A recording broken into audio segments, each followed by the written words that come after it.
Bom dia, tudo bem? Espero que sim. Hoje nós vamos ver a aula 15 do setor A. Eu vou falar para vocês um pouquinho sobre o assunto, porque a aula, se vocês observarem, ela já vai direto para o problema 1, né? Que é um problema sobre nanômetro, depois tem o problema 2. Então, na verdade, tem o problema 3, essa aula é toda para fazer essas atividades, esse exercício. Mas antes de vocês começarem a fazer essas atividades, eu vou lembrar algumas coisas para vocês.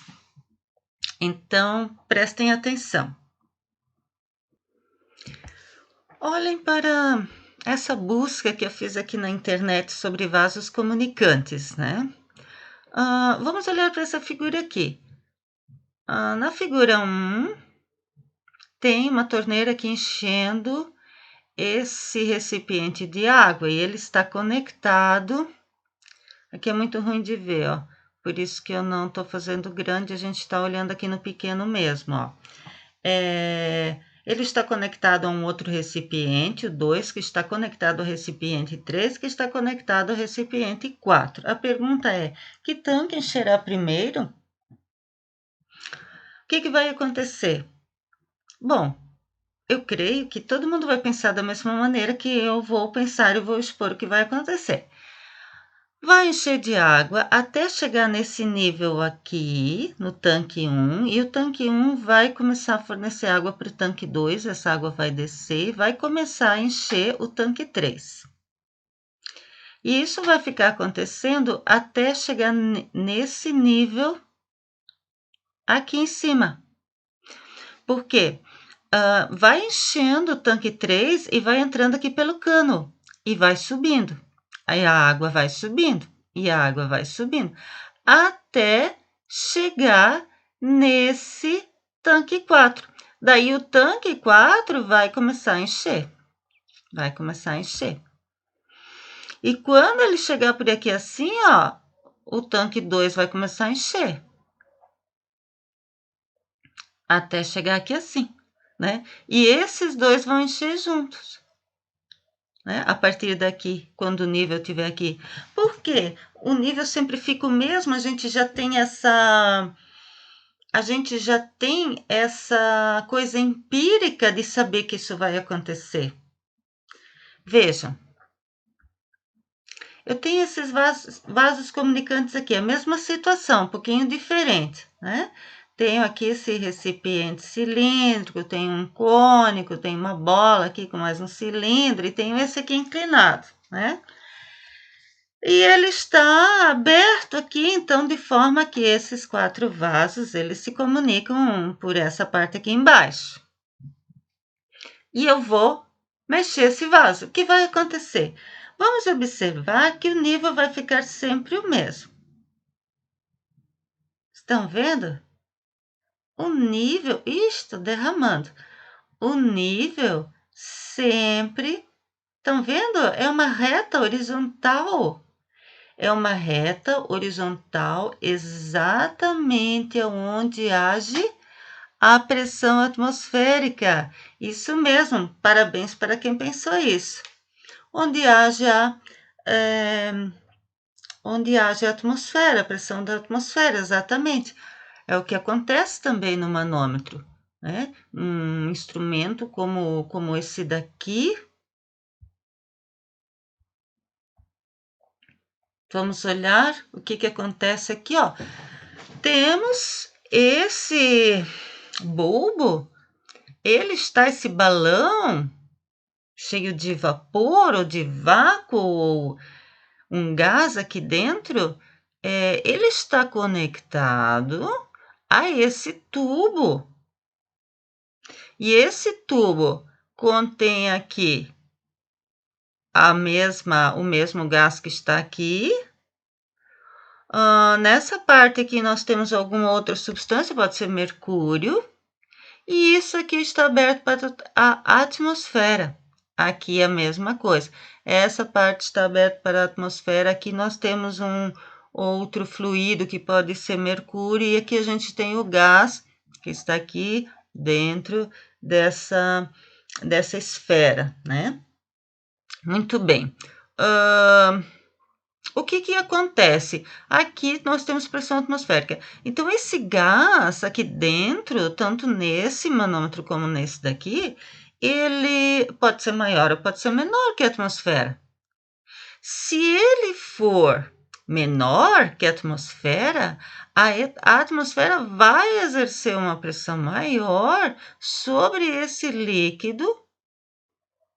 Por outro lado, vamos analisar isso aqui. Se a pressão do gás for maior que a pressão da atmosfera, ele vai exercer uma pressão maior sobre esse líquido aqui dentro, sobre o mercúrio, o que causa essa diferença de desnível, senão os dois estariam no mesmo nível.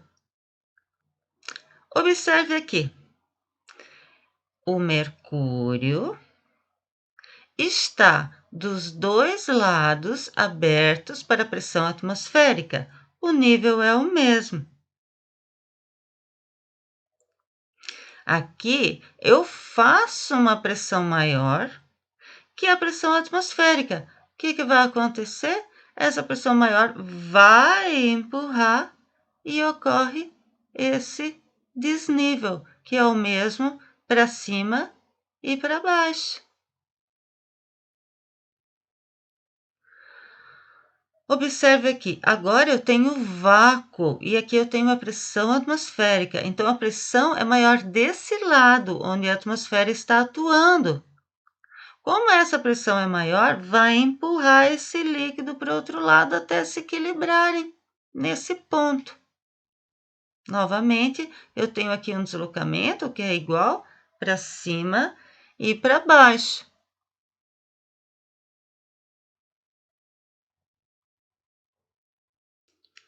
Vamos observar o que acontece esquematicamente na parte do tubo em forma de U, onde nós observamos esse desnível acontecendo.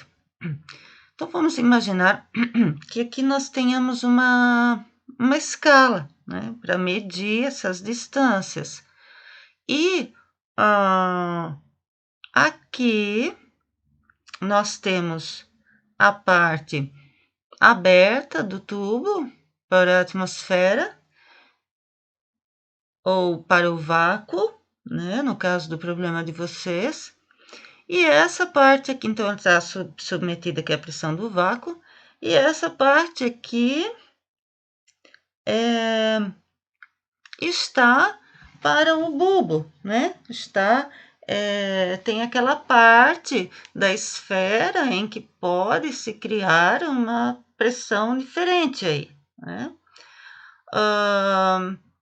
E aqui nós temos a parte que no exercício de vocês pode ser a água ou mercúrio, deixe-me ver, é mercúrio.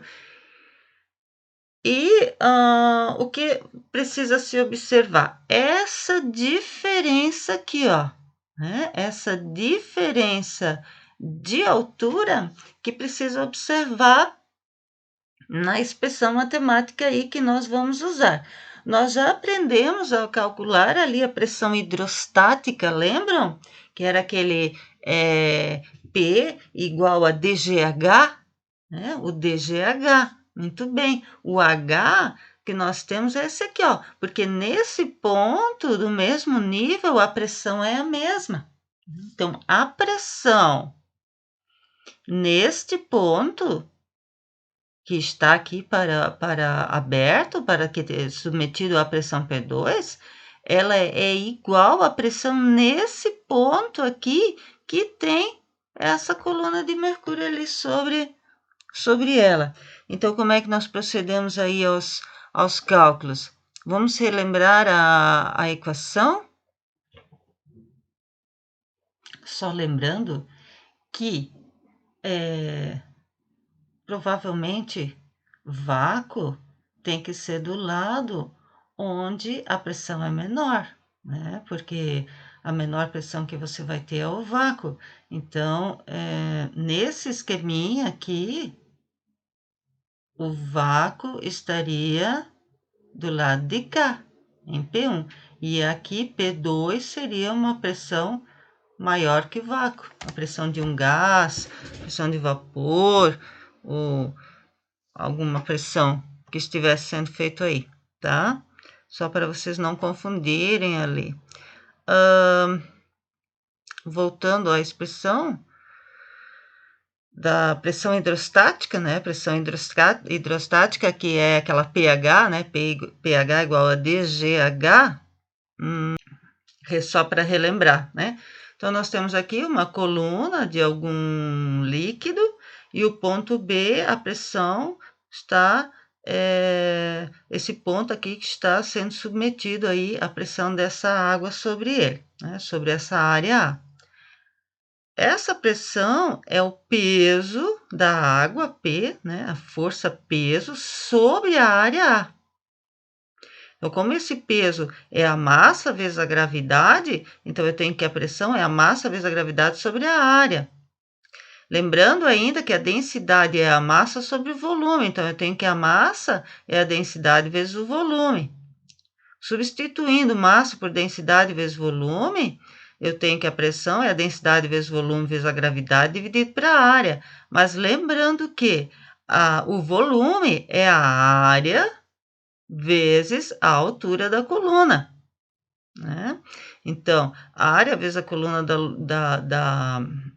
da altura, né, da coluna de água ou de algum fluido que eu tenho aí, vou substituir o volume, então a pressão vai ser a densidade vezes a área vezes a altura vezes G sobre A, onde que eu posso simplificar A e obter então a pressão hidrostática, que é a pressão nesse ponto devido a essa coluna de líquido, né? Então a pressão é dGH. Só para lembrar a vocês sobre isso. Então dá para igualar dos dois lados ali a pressão que está submetida aí o ponto B, encontrar as duas pressões hidrostáticas e igualar para poder resolver o exercício 1, por exemplo, né?